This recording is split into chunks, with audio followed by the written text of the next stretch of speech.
બતાવ્યો ને પછી મને એક એવી ચોંકાવનારી વસ્તુ સામે આવી ને ગજબથી યાર લોકો શું શું કરી શકે બોલ. હવે છે ને કોઈના પર ભરોસો ના કરવો જોઈએ, ધ્યાન રાખવું એવું તમને પણ ફીલ થશે. તો હેલો ફેમિલી, કેમ છો બધા? મજામાં જ છે. શિવરનજી માતાજી બધા મિત્રોને આજના બ્લોગમાં બધાનું હાર્દિક સ્વાગત છે. Good morning. મોર્નિંગ સવારનું થઈ ગયું હોય. अभी तो बजे 9 बज गए हैं, 9 बज गए और अभी हम जाने वाले काम पे कि બધું રેડી હો ગયા है. જો કામે જવાની તૈયારી કરીએ. અને આ ફોન જો આપણે કેરમાં બતાવવાનો છે, ઓપ્પોનો છે F70 Pro Plus, F70 Pro Plus. જો કે આમાં પ્રોબ્લેમ તો બીજો કાંઈ નથી, પ્રોબ્લેમ ખાલી આ જ છે આમાં જે આવે ને ડેટા, આપણે ડાટા કી નથી બતાવતા, એની જગ્યાએ ક્લિયર નથી આવતું, એને કારણે નેટવર્ક પ્રોબ્લેમ આવે છે. એટલે આ કેરમાં બતાવવા જવું પડશે અને પછી આને સેલ કરી નાખવાનું છે. તો કોમેન્ટ કરો તમારા કેટલામાં લેવો. આપણી પાસે બિલ સહી જ છે, 22,000નું બિલ છે મોબાઈલનું, અને 10 આવે તો 10માં દઈ દેવાનો. This is offer. 10માં અડધા ભાવમાં, અડધા કરતાં પણ ઓછા ભાવમાં દઈ દેવાનો 10,000માં. તો કે 22ના અડધા 21 થાય, એટલે 11 થાય, પણ એના કરતાં ઓછામાં દેવાનો. હાલો કોમેન્ટ કરજો ફટાફટ તેને લેવો હોય ને. બાકી આજ તો હું ક્યારેય બતાવવા જવાનો છું, એટલે પછી ખાઈ જોઈએ શું થાય. હાલો આપણે ઘરમાં બધું ભાખરી બની ગઈ છે, હવે કરી દઈએ જમવાનું ચાલુ.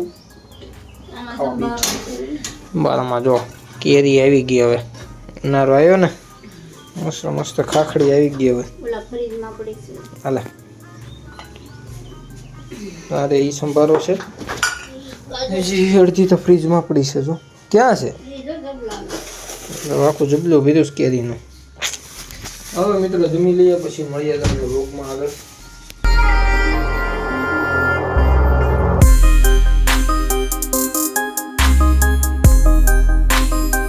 જો અત્યારે મેડિકલ પહોંચી ગયો અને મેં આ મોબાઈલમાં જોઈએ ને શું પ્રોબ્લેમ છે. નેટવર્કનો પ્રોબ્લેમ જે હતો ને, મેઇન પ્રોબ્લેમ એ છે કે આમાં જે મેં આગળ જોયું, આમાં જે IMI નંબર આવે ને જે આપણો મોબાઈલનો, તમારામાં બતાવતા જઈએ. આમાં હું આપણે સર્ચ મારીને તો IMI નંબર નહીં બતાવે. 06 આ નંબર નાખજો ને, પ્લસ હેઝ કરજો એટલે બતાવી છે. આ કરો ને જો IMI નંબર. ટૂંકમાં મોબાઈલનો IMEI નંબર જ ડિલેટ થઈ ગયો છે. આના હિસાબે છે ને નેટવર્ક તો ન બતાવે, એના હિસાબે કે તમે ફોન પણ ના કરી શકો અને તમારા મોબાઈલમાં નેટવર્ક પણ ના બતાવે. આ નંબર ડિલેટ થઈ ગયો હોય ને તો એટલે આપણે કરાવવા તો આપણે મોબાઈલથી પણ કરી શકીએ, પણ એ છેડખાની કરાય નહીં, કંઈ ઇલીગલ ગણાય.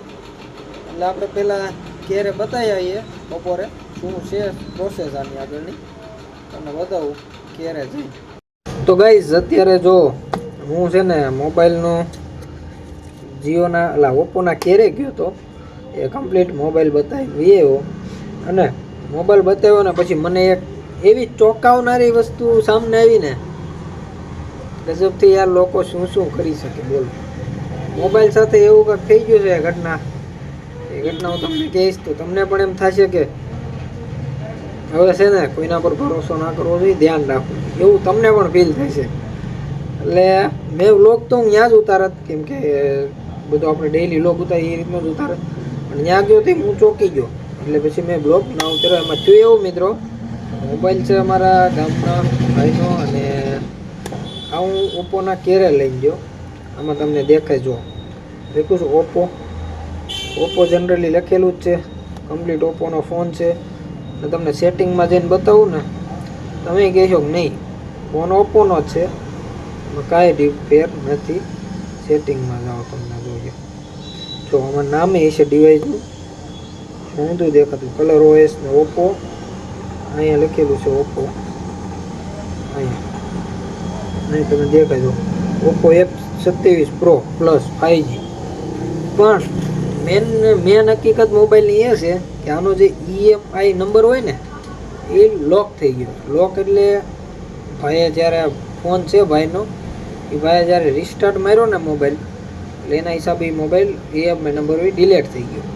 પણ મેન ટ્વિસ્ટ ત્યાં આવે, ડિલેટ તો થઈ ગયો પણ પાછો એડ તો કેરવાળા તો કરી જ દે ને, એટલે હું ક્યારે લઈને ગયો ઓપ્પોના, ત્યાં લઈને મેં બતાવ્યો કે મેં એને ભાઈને કીધું કે મેં કીધું આલ્યો ફોન, આમાં આપણે નેટવર્ક આવતું નથી, EMI નંબર ડિલીટ થઈ ગયો. એટલે ત્યાં જો ને મેં ફોન હજી ભાઈના ટેબલે મૂક્યો ને, એ ભાઈએ ફોન ખાલી આમ પાછળ જોઈને મને પાછો દીધો કે આ મોબાઈલ મારો છે જ નહીં કે. મેં કીધું કઈ રીતના બને, એટલે મોબાઈલ તમારો જ છે. મેં કીધું આમાં ઓપ્પો લખેલું જ છે, ઓપ્પો કંપનીનો મોબાઈલ છે. મારા ઘડીક તો ઝઘડો થઈ ગયો, એટલે કે મોબાઈલ છે જ નહીં મારો, તમે બિલ લાવો. મેં બિલ બતાવ્યું એને, મેં કીધું જોવો બિલ. તો મને કે તમે એમાં જોવો તો ક્યાંનું એડ્રેસ છે. તો મેં બિલમાં એડ્રેસ જોયું, તમને બતાવું. બિલમાં એડ્રેસ, બિલમાં તમને એડ્રેસ દેખાય છે જો, મધ્યપ્રદેશ લખ્યું. બિલમાં એડ્રેસ હતું મધ્યપ્રદેશ. મોબાઈલ હતો આઉટ ઓફ સ્ટેટનો, એટલે જાણે કે ગુજરાત બહારનો. એટલે એ કીધું આ અમારે અહીંયા થાય નહીં. પછી મેં કીધું ભલે ને, મેં કીધું ગુજરાત બહારનો રહ્યો, પણ મેં કીધું ફોન તો ઓપ્પોનો છે ને. એ કે નહીં, મોબાઈલ છે જ નહીં મારો, ઓપ્પો કંપનીનો જ નથી. પછી ભાઈ કીધું કે આ મોબાઈલ જે છે ને એ છે ડુપ્લિકેટ. તો કે ડુપ્લિકેટ મોબાઈલ છે. એટલે પછી મેં જે ઓનર હતો એને ફોન કર્યો, તમે ફોન ક્યાંથી લીધો? મેં કીધું આ તો ડુપ્લિકેટ મોબાઈલ તમે ક્યાંથી લીધો? દુકાનવાળા પાસે જઈએ ગયા ને આપણે તો પછી. એટલે એણે કીધું કે, એટલે મિત્રો એણે પછી શું જવાબ આપ્યો કે એણે એમ કીધું કે ગામમાં દુકાન છે એની ભાઈની, જે ઓનર છે ને એની, એટલે દુકાન છે. એટલે એણે ત્યાં જનરલી બધા મજૂરો નીકળતા જ હોય, રોડ કાંઠે દુકાન હોય. એટલે ત્યાં કોઈક આદિવાસી ભાઈ છે મજૂર, એણે મોબાઈલ એને વેચ્યો. જોકે એની પાસે બિલે હતું. અત્યારે બિલના મોબાઈલના 2 મહિના થઈ જાય. ભાઈએ ઓનરે 1-1.5 મહિનો વાપર્યો, અને પ્લસ ઓલા ભાઈએ 10-15 દી વાપર્યો છે. 15 દિવસના બાને ભાઈને મોબાઈલ આપ્યો. ભાઈ બિલ હતું 22,000નું, એમાં તમે જુઓ 22,000નું બિલ છે. જો અહીંયા 21,500 દેખાય, 21,500નું બિલ છે. એટલે ભાઈ એને 15,000 ઓફર કર્યા.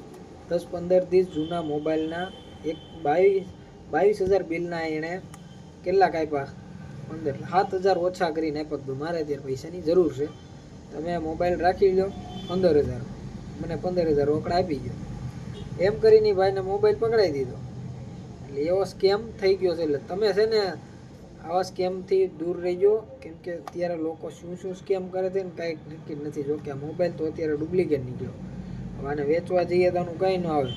અને કેમેરા ક્વોલિટી જુઓ તમે, ખાલી જે 5,000 વાળો ફોન હોય ને એની જેવી આની કેમેરા ક્વોલિટી છે.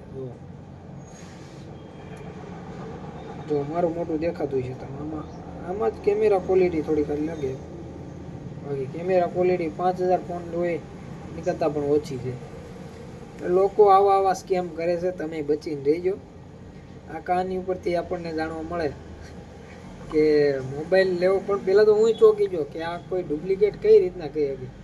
કેમ કે મોબાઈલ એકદમ પરફેક્ટ, મોડલ અંદર નામ પરફેક્ટ, બધું કમ્પ્લીટ, પણ છે ને અંદર મોબાઈલ જ ઓલો છે, ડુપ્લિકેટ નીકળે. બોલો, એટલે આવા સ્કેમ કરે છે. સ્કેમથી બચજો. ગમે ત્યારે મોબાઈલ લ્યો, પહેલાં EMI નંબર છે ને ઓનલાઈનમાં એપ્લિકેશન આવે, આ ગૂગલમાં જઈને સર્ચ મારી લો કે આ મોબાઈલ હોમ વેબસાઇટ ઉપર અવેલેબલ બતાવે છે કે નહીં. EMI નંબર નાખો ને એટલે તમારો મોબાઈલ ઓનલાઈનમાં બતાવે કે આ મોબાઈલ કરન્ટલી અવેલેબલ છે. પણ આનો EMI નંબર છે ને કરપ્ટ હતો, જે એટલે ખોટો હતો. એટલે થોડાક દી વર્ક કર્યો, પછી રિસ્ટાર્ટ માર્યો, એ વર્ક કરતો બંધ થઈ ગયું. એટલે અમારે એડિશનલી કોઈ હવે એડ કરી ના શકે. આને ઘણો તો ડબલા જેવું જ રહ્યું, કેમ કે આને કોઈ કેરવાળો નો હરમો કરી શકે, ન કોઈ દુકાનવાળો કરી શકે. હવે આ ડબલું જેવું હમણાં વાપરવાનું રહે. એટલે આવા સ્કેમ થાય છે. સ્કેમથી જરૂર બચજો મિત્રો. આ વાત ઉપરથી ચેતી જાય. અને મેં તમને જાણકારી દેવાનું મેઇન રીઝન જ આ હતું કે મને પણ નથી ખબર કે આવો સ્કેમ થઈ શકે. એટલે મેં તમને જાણકારી આપી કે છે ને તમે આવા સ્કેમથી બચી નહીં રહ્યો. એટલે આ એટલું જ હતું. તો આ વ્લોગ, એટલે વ્લોગ તો આપણો કન્ટિન્યુ જ રહે, પણ વ્લોગની યાર મેં થોડી જાણકારી દઈ દઉં તમને ઉપયોગી લાગે.